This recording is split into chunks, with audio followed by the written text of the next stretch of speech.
Okay, I recorded this once already this morning, so let's see if it takes this time, hopefully. And hopefully there's enough, not too much background noise for y'all. All right, so Intro to Stoich Student Guide. Let's open that if you don't have it open already, please. So this is just kind of interesting, telling us that the average home has about 180,000 grams of copper in it, which is crazy.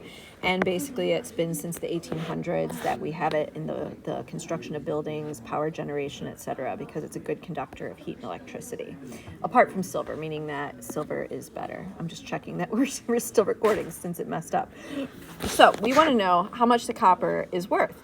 So all these things, we can do this with proportions. So we have 180,000 grams of copper in our homes, and we want to know how many pounds that is. And the abbreviation for pounds is LBS. Honestly, I don't remember why. Probably something England related, if I remember right. Anyhow, so we want this conversion. The conversion is given to me here. So it's 1,000 grams is 2.2 pounds.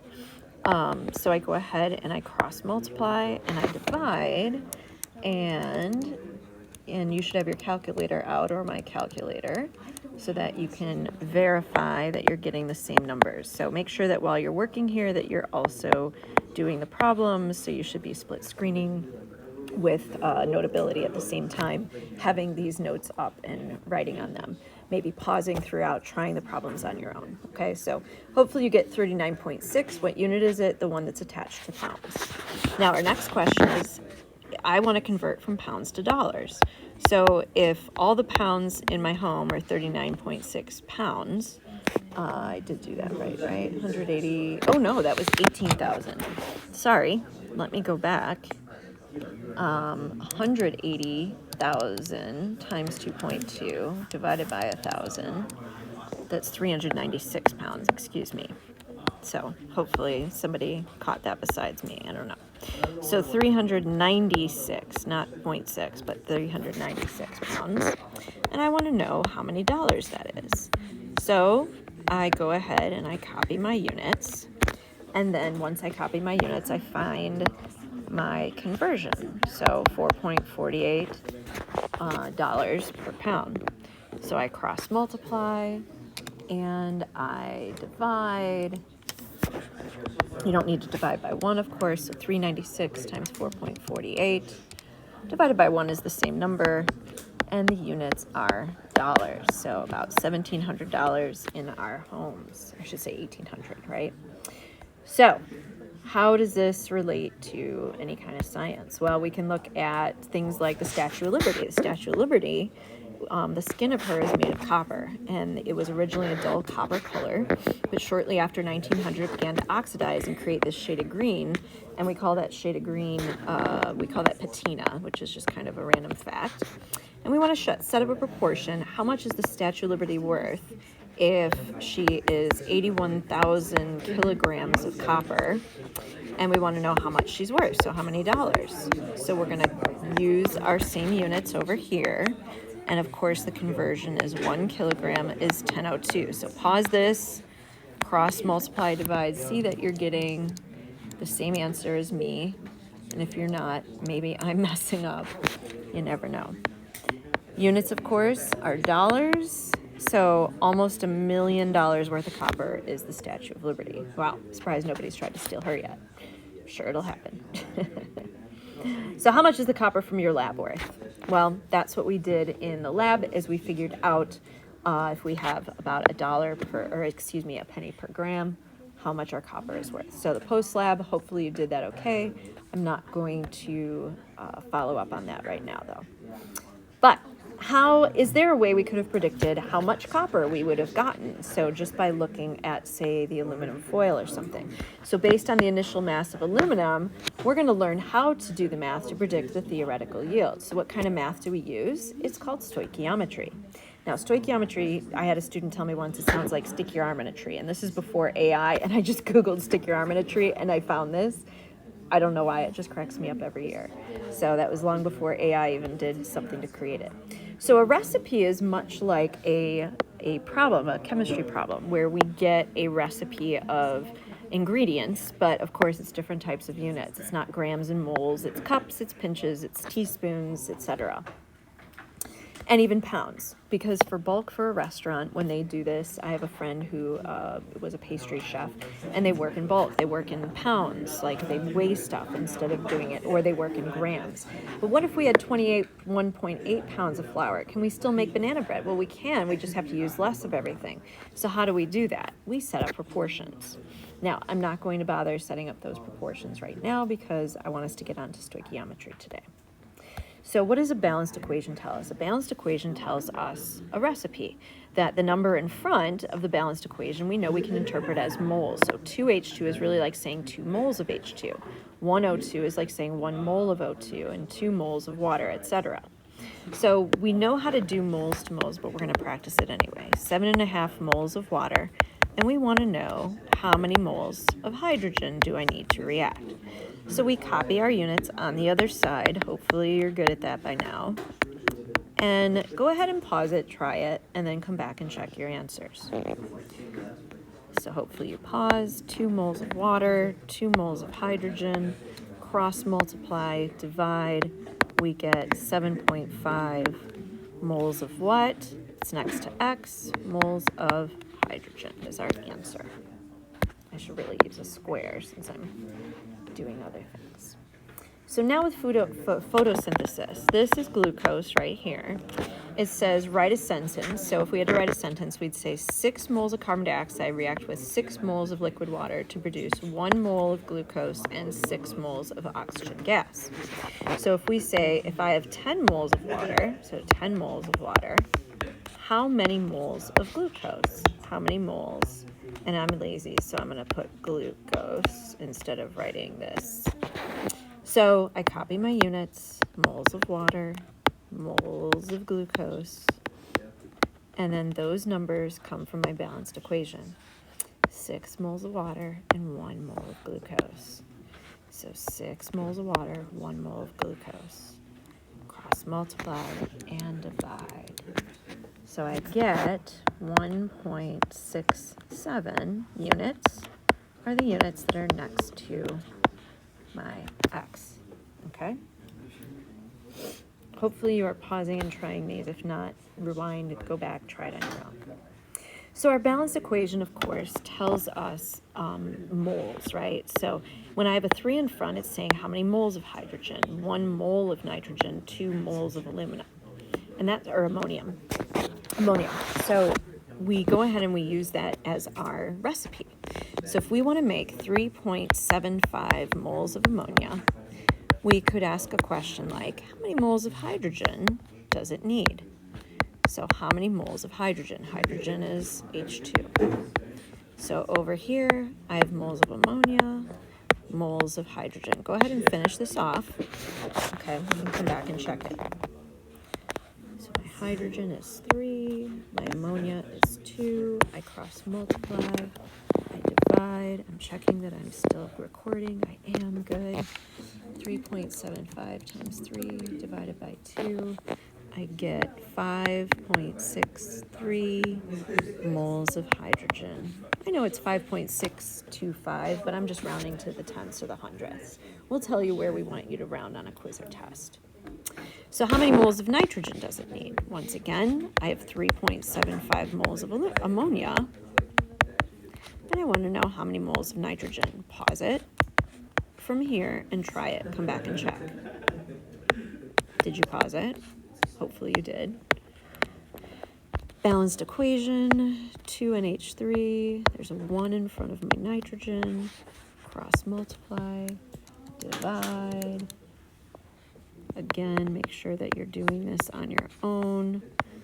Copy the units next to X, and I have my answer. What if we could predict how much money we could have made? Well, first we'd have to find out our grams of copper we would make, right? So we know how much aluminum we start with. We can figure out how much copper we should have made. So let's go further. How do we do that? Well, like we said, the balanced equation tells us how many moles of sodium react with how many moles of chlorine to produce how many moles of sodium chloride. How do we measure moles? Well, we have to convert it to grams, which we can do on a balance, right? So in order to find the number of grams, we have to calculate the molar mass. So what we want to do is we want to find the molar mass of each substance. So we look up sodium, and sodium's 23 grams per mole. So what we're going to do is we're going to be using brackets like this, either underneath or next to the substance in the balanced equation. So 23 from the periodic table for sodium times 2 is 46 grams total. Each Cl is 35.5, so 2 Cl's is 71. There's a 1 in front of that, so 1 times 71 is just 71. I add up sodium, which is 23, chlorine, which is 35.5. Adding that up, I get 58.5. But I have to multiply this times 2, and 58.5 times 2 is 117. So 2 moles of sodium is 46, 1 mole of chlorine is 71, and 2 moles of sodium chloride is 117. Okay, so that's how we get those numbers in those brackets. Okay, 46, 71, 117. Now, we go ahead and we put that underneath the balanced equation.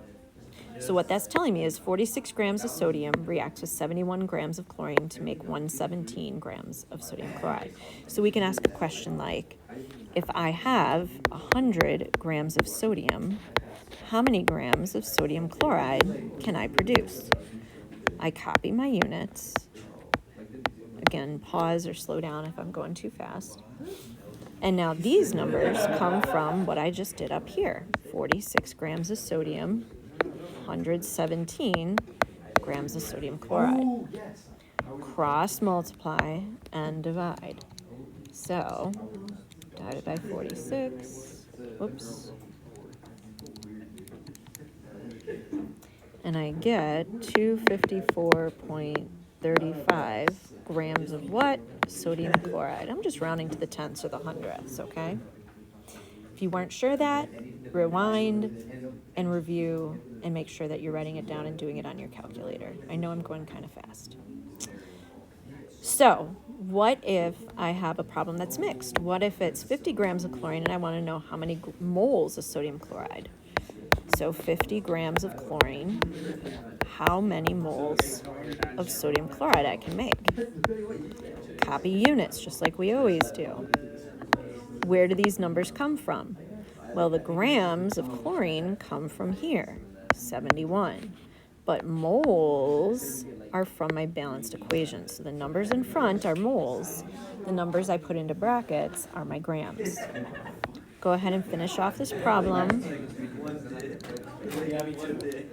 And I get 1.41 moles of sodium chloride. Okay, so the grams are always going to be what I figure out, 2 times the mass, 1 times 2 chlorine, 2 times sodium chloride. Okay, that's going to be grams. Moles are going to be the numbers in front. Now, this is a repeat of the other problem. I don't know why I have that. Okay, so let's do this one. First step we're going to do is we're going to fill out these brackets, okay? So here I have 3 times H2. So that means it's 6 times 1.01. That's 6.06 grams. 2 times N, and there's only one of those. N is 14. So 14 times 2, that's 28. And then over here, I have 2 nitrogen and 6 hydrogen. So 2 times 14 plus 6 times 1.01. It's 28 plus 6.06. This is 34.06 grams. Okay, so I fill out my brackets first. Then I look at the question. I want to make 390 grams of ammonia. 390 grams of ammonia. How many grams of hydrogen does it need? Hydrogen is this. See if you can finish it off by pausing and come back and check. The numbers are grams, so 34.06 here, 6.06 because it's hydrogen, and I cross multiply and divide. and we get 69.4. Again, round to the tenths or the hundredths for now. Units are attached to X. Now, pause and try the next one without me helping you. Then go back and check it. So hopefully you paused. So I still have 390 grams of ammonia, and I want to know how many grams of nitrogen does this need. So I'm going to copy grams of ammonia, grams of nitrogen. These numbers come from my brackets because it's grams. Nitrogen, 28. Cross multiply and divide. 390 times 28 divided by 34.06. And it's 320.6 grams of nitrogen are needed. Okay? So hopefully this is kind of making more sense. Let's try another problem. Let's say we have a question like, let's call it C. How many moles of hydrogen, and hydrogen of course is H2 in the problem, are needed to create, let's say 50 grams of ammonia. Okay, so I start with my given. I have 50 grams of ammonia. I'm just using the ammonia. I could have started with the nitrogen instead. It doesn't really matter. How many moles of hydrogen? See if you can figure this out on your own. Pause it. Come back and check.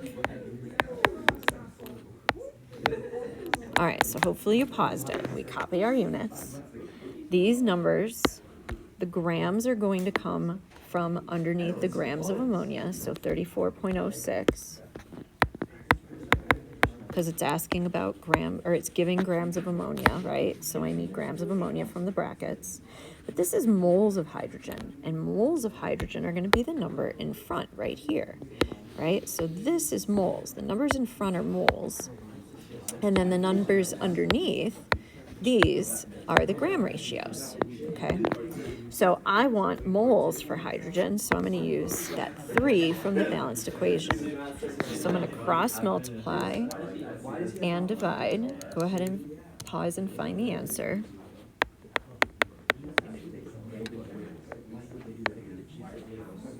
Oops, it's not grams.